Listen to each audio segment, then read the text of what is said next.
आज भारताचा 76वा प्रजासत्ताक समारंभ आहे। प्रजासत्ताक दिनाच्या या मुख्य समारंभाला उपस्थित स्वातंत्र्य संग्राम सैनिक, ज्येष्ठ नागरिक, लोकप्रतिनिधी, अधिकारी, कर्मचारी, पत्रकार, विद्यार्थी, सर्व बंधू भगिनींना प्रजासत्ताक दिनाच्या मनपूर्वक शुभेच्छा।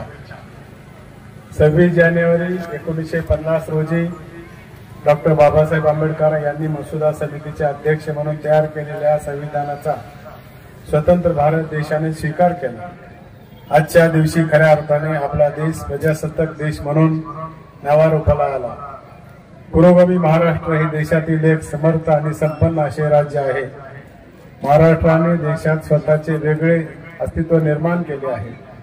कृषी, सहकार आणि औद्योगिक क्षेत्रातील आपला ठसा उमटविला आहे। या राज्याला एक नव्या उंचीवर नेण्यासाठी माननीय मुख्यमंत्री देवेंद्रजी फडणवीस, माननीय मुख्यमंत्री अजितदादा पवार साहेब, माननीय मुख्यमंत्री उपमुख्यमंत्री एकनाथजी शिंदे साहेब यांच्या नेतृत्वाखाली महाराष्ट्र कटिबद्ध आहे। मुख्यमंत्री देवेंद्रजी फडणवीस साहेब, उपमुख्यमंत्री अजितदादा पवार साहेब, उपमुख्यमंत्री एकनाथजी शिंदे साहेब यांच्या नेतृत्वाखाली राज्य सरकार राज्यातील जनतेच्या कल्याणासाठी विविध योजना राबवित आहे। नागरिकांचे दैनंदिन जीवन सुखकर करण्याच्या दृष्टीने महाराष्ट्र सरकारने राज्याच्या भविष्यातील विकासाचा रोड मॅप तयार केला असून विविध विभागासाठी पहिल्या 100 दिवसाचा विजन आराखडा तयार केला आहे। त्यानुसार नागरिकांनी जलद गतीने आणि वेळेत शासकीय योजनेचा लाभ मिळवण्यासाठी कृती कार्यक्रमाची प्रभावी अंमलबजावणी करण्यात येत आहे। सहकारी विभागामार्फत राज्यात 12,000 प्राथमिक कृषी पुरवठा सहकारी संस्थेचे संगणकीकरण करण्यात आले असून गोंदिया जिल्ह्यातील 121 सहकारी संस्थांचा यात समावेश आहे। केंद्र पुरस्कृत जगातील सर्वात मोठी धान्य साठवणूक योजनेचे अंतर्गत 300 ते 1000 मेट्रिक टन क्षमतेचे गोदाम उभारणीबाबत कार्यवाही सुरू असून या योजनेअंतर्गत पुढील 100 दिवसात 100 गोदामची उभारणी करण्यात येणार आहे।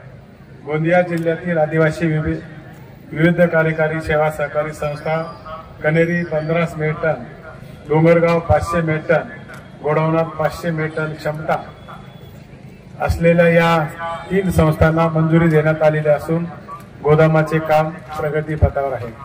सहकारी विभागाअंतर्गत पुढील 100 दिवसात सेवा ऑनलाईन पद्धतीने उपलब्ध करून देण्यासाठी सध्याचे मॉड्यूल्स अपग्रेड करण्यात येत असून सहकारी संस्थांची नोंदणी करणे, उपविधी दुरुस्ती करणे, वैदिक विवरणपत्र दाखल करणे, सहकारी व्यवसायाचा निवडण परवाना देणे, सहकारी व्यतिरिक्त तक्रारीचे निवारण, सहकारी संस्थांच्या निवडणुका, सहकारी संस्थेची तपासणी, सहकारी संस्थांचे अवसान कामकाज आदी बाबतीत नवीन नोडल्स कार्यरत करण्यात येणार आहे। गोंदिया जिल्ह्यातील नागरिकांना ऑनलाईन सुविधा पुरवण्याकरिता 79 सेवा सहकारी संस्थेकडे CSC सेंटरचे कामकाज प्रत्यक्षात सुरू आहे।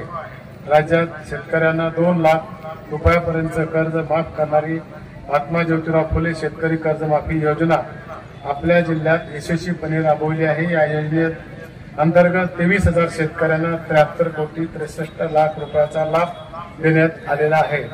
गोंदिया जिल्ह्यात धान उत्पादक जिल्हा म्हणून प्रसिद्ध आहे। शासकीय आधारभूत किंमत धन खरेदी योजनेअंतर्गत खरीप पणन हंगाम 2024-25 188 धान खरेदी केंद्रात 50,605 शेतकऱ्याकडून 16,35,000 क्विंटल धान्याची खरेदी करण्यात आली। जिल्ह्यात आतापर्यंत 9 कोटी 55 लाख रुपये अदा करण्यात आले आहेत। जास्तीत जास्त मजुरांना रोजगार उपलब्ध करून देण्यासाठी दृष्टीने महात्मा गांधी राष्ट्रीय योजना रोजगार हमी योजनेअंतर्गत जिल्ह्यात सन 24-25 मध्ये एकूण 255 कोटी 48 लाख निधी खर्च झालेला असून त्यातून 65 लाख रुपये 85,000 मनुष्य दिवसा रोजगार निर्मिती झाली आहे। 1,81,878 कुटुंबांना रोजगार पुरवण्यात आलेला आहे। शेतकऱ्यांना अधिक समृद्ध सशक्त बनविण्यासाठी केंद्र व शासन यांच्या संयुक्त विद्यमानाने शेतकरी माहिती संच, हंगामी पीक माहिती संच, भूसंदर्भात भूभाग माहिती संच निर्मिती म्हणजे अग्रिस्टॉक या संकल्पनेची महाराष्ट्रात अंमलबजावणी सुरू झाली आहे। अग्रिस्टॉक ही योजना एक क्रांतिकारक संकल्पना आहे। शेतकरी, ग्राहक, विक्रेते आणि सरकार यांना एकत्र आणते। यामधून शेतीच्या प्रक्रियेत माहिती अचूक व पारदर्शकपणे मिळते। जिल्हा पोलीस दल अत्यंत उत्कृष्ट काम करीत असून जिल्ह्यातील अतिदुर्गम भागात, नक्षल भागात परिसरात उपक्रम राबवून सामाजिक बांधिलकी पूर्ण करण्याच्या उद्देशाने पोलीस दलासमोर खिडकी योजनेअंतर्गत एक हात मदतीचा या स्तुत्य उपक्रम राबविला जात आहे। आतापर्यंत 68 उपक्रमात 9145 लाभार्थ्यांना लाभ देण्यात आलेला आहे। पंतप्रधान मातृवंदन योजना ही पंतप्रधानांची महत्वाकांक्षी योजना असून ती योजनेअंतर्गत गरोदर मातांना आतापर्यंत 25 कोटी 11 लाख रुपयाचे अनुदान त्यांच्या खात्यात जमा केले आहे। तसेच जननी सुरक्षा योजनेअंतर्गत 6277 मातांना 43,99,000 रुपयाचे अनुदान त्यांच्या खात्यात जमा करण्यात आलेले आहे। प्रधानमंत्री किसान सन्मान निधी योजनेअंतर्गत शेतकऱ्यांना प्रतिवर्षी 6,000 रुपये 3 टप्प्यामध्ये प्राप्त होत असून या योजनेचा 18वा हप्ता माननीय प्रधानमंत्री यांच्या हस्ते 6 ऑक्टोबर 2024 रोजी जिल्ह्यात 19,000 शेतकऱ्याला वितरित करण्यात आला आहे। आदिवासी समाजाला मुख्य प्रवाहात आणण्यासाठी शासनामार्फत विविध योजना राबविण्यात जात आहेत। एकात्मिक आदिवासी विकास प्रकल्प कार्यातर्फे आश्रमशाळेत इत्यादी 12वीच्या विद्यार्थ्यांना मिशन शिखर या अत्यंत स्तुत्य उपक्रम या ठिकाणी राबविला जात आहे। याद्वारे शासकीय योजने आश्रमशाळेतील विद्यार्थ्यांना त्यांचे करिअर घडविण्यासाठी मार्गदर्शन केले जात असून आतापर्यंत 100 विद्यार्थी या उपक्रमाअंतर्गत लाभ घेतला आहे। जिल्ह्यातील कोणत्याही गावातील एकही व्यक्ती शौचालयाविना राहू नये असे शासनाचे धोरण आहे। जिल्ह्यात ग्रामीण भागात टप्पा 2 अभियानांतर्गत 687 गावांमध्ये सांडपाणी व घनकचरा व्यवस्थापनाचे कार्य पूर्ण करण्यात आले आहे। तसेच शाळा, अंगणवाडी केंद्र इतर सामाजिक ठिकाणी आतापर्यंत 177 सार्वजनिक शौचालयाचे कामे पूर्ण करण्यात आले आहे। तसेच 28,857 कुटुंबाला वैयक्तिक शौचालयाचा लाभ देण्यात आलेला आहे। महिला आर्थिक विकास महामंडळाद्वारे पशुपालकांचा आर्थिक स्रोत उंचावण्यासाठी तिरोडा तालुक्यातील रामटेटोला येथे 30,000 लिटर क्षमतेचे दूध शीतकरण केंद्र स्थापन करण्यात आले आहे। जिल्ह्यात आतापर्यंत 41 दूध संकलन केंद्र कार्यान्वित झाले असून याद्वारे 96 गावात 1,238 पशुपालकांना याचा लाभ देण्यात आलेला आहे। यासोबत जिल्ह्यातील सर्व शासकीय विभागांमध्ये सर्वसामान्य हिताचे निर्णय व लोक कल्याणकारी योजनेचे योग्यरित्या अंमलबजावणी करण्यात येत आहे। आज आपण प्रजासत्ताक दिनाचा साजरा करताना आपल्या कर्तव्याचे सदैव पालन करण्याचा संकल्प करूया। आपले राज्य विकासाच्या दृष्टीने देशात अव्वल व गोंदिया जिल्हा राज्यात प्रथम राहील यासाठी कटिबद्ध होऊया।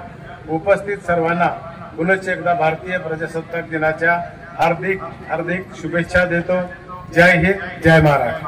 या जिल्ह्यातल्या सर्व सैनिक, स्वातंत्र्य सैनिक, विद्यार्थी, कर्मचारी, महिला, सर्व ओबीसी समाजाला या ठिकाणी या वर्षाच्या औचित्य साधन सर्वांना शुभेच्छा देतो। येणाऱ्या वर्षामध्ये आपल्याला राज्यामध्ये आणि देशामध्ये जे सरकारच्या वतीने योजना राबवल्या त्या शेवटच्या माणसापर्यंत पोहोचण्यासाठी आपल्या सर्वांची आम्हाला सहकार्याची आवश्यकता आहे आणि ती पोहोचवण्यासाठी माझं प्रशासन कटिबद्ध आहे आणि पुणे स्वातंत्र्य दिनाच्या शुभेच्छा। पाटील, एक राजकीय प्रश्न घेतो। सामना जो शिवसेनेच्या मुखपत्र आहे त्याच्यामधून इंदिरा गांधींचं समर्थन करण्यात आलं आहे आणि कंगना रनौतवर टीका करण्यात आली आहे। म्हणजे इंदिरा गांधी यांची ताकदच एवढी आहे की ती बोर्डवर फिल्मचे समर्थन करते। इंदिरा गांधीची ताकद आहेच, त्यांनी खूप चांगल्या प्रकारे त्या झारखंडामध्ये नेतृत्व केलेलं आहे, त्याला वेगळं सांगण्याची आवश्यकता नाही। जरांगी पुन्हा एकदा उपोषणात बसले, काय सांगितलं? त्यांच्या काही मागण्या असतात बघू। मागल्या कालखंडामध्ये आपल्या सरकारने प्रशासनाने बरेचसे प्रश्न सोडवले आहेत, अजून काही राहिले असतील त्याच्यामध्ये अभ्यास करून राहिले आणि सोडवण्यासारखे असतील तर आम्ही सहकार्य करू। मागच्या 5 वर्षात राजकारणामध्ये अनेक उलथापालथ झाल्याचे बघायला मिळाले। आता उद्धव ठाकरे भाजपच्या जवळ येण्याचे चिन्ह दिसत आहेत। त्यांनी अमित शहांवर टीका केली, मात्र देवेंद्र फडणवीस यांच्यावर चकार शब्दही काढला नाही। त्यांना प्रश्न देतात। अब आपकी समस्या तूफान की तरह सरकार तक। न्यूज़ प्रभात मीडिया।